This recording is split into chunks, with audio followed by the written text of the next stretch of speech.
So, seeing as you've clicked this video, I'm assuming you want to know what is Tiny and Big Grandpa's Leftovers. Well, let me tell you.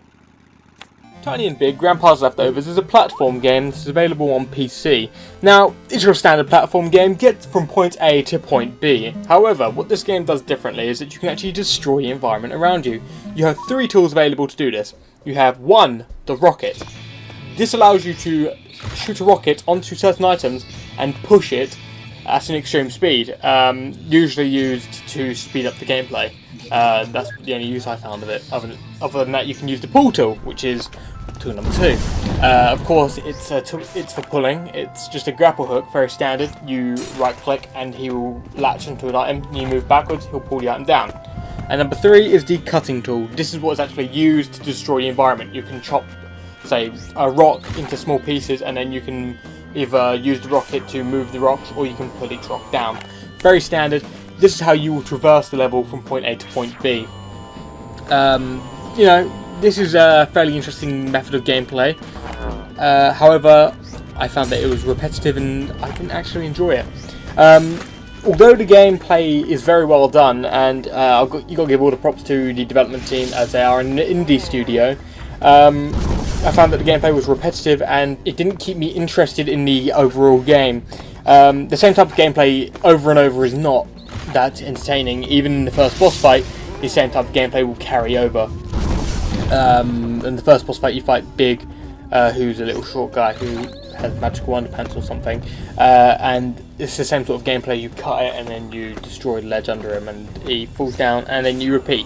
I personally wasn't entertained by the gameplay. However, this is a personal preference, and I'm not saying the gameplay is done badly, I just didn't enjoy it. I think that if you watch the gameplay that is currently on screen, you may decide that the game's for you and might want to pick it up.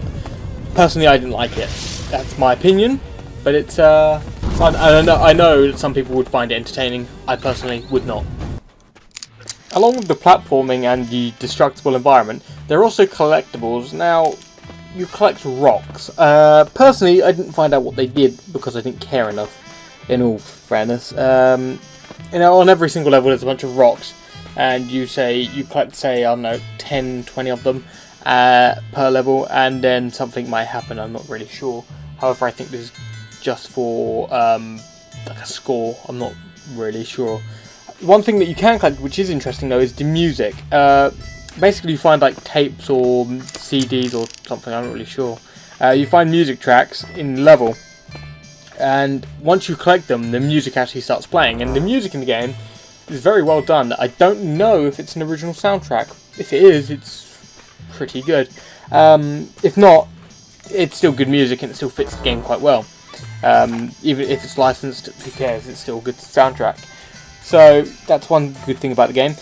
Thinking of the other good things, the art style is extremely interesting. I really like the art style of the game.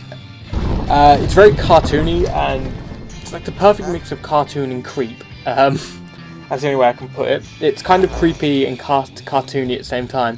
It's good. I like the. If not for the gameplay, I would recommend picking up the game just so you can look at the art style. I mean, the world itself is just interesting to look at. There are also some things scattered in the world which are interesting, like just to look at the game and play it and have a look around yourself is to me reason enough to have this game. It's not entertaining for me in the gameplay aspect, but I think the world and the art style are very interesting, and I'm kind of disappointed that I can't look at concept art. I don't know if it's available with the physical copy, but on my Steam copy I didn't actually have any concept art to look at. It might be something you have to unlock in game, but I would really like to see like drawings of the world and everything around the game. I will be actually researching it after this video is recorded, just out of personal interest. I want to see if I can find concept art or just images of the world that are not shown in game because I like the world. The next thing on the list is the story. I have no idea. The story made no sense. It's silly, like it's the silly humour. You know, if you like that, it's cool. Basically, from what I could interpret, somehow Tiny comes in possession of some underpants that belonged to his grandfather, and Big stole them. And the underpants are magical, maybe? I don't really know. It's something along those lines. I couldn't really tell. You know, it's silly. It's not meant to be taken seriously, and it's, you know, interesting. If you're into that silly sort of storytelling and you want to see the art style and you like, you know, the music's good and the gameplay seems interesting, just go pick it up. It's only £7, which is about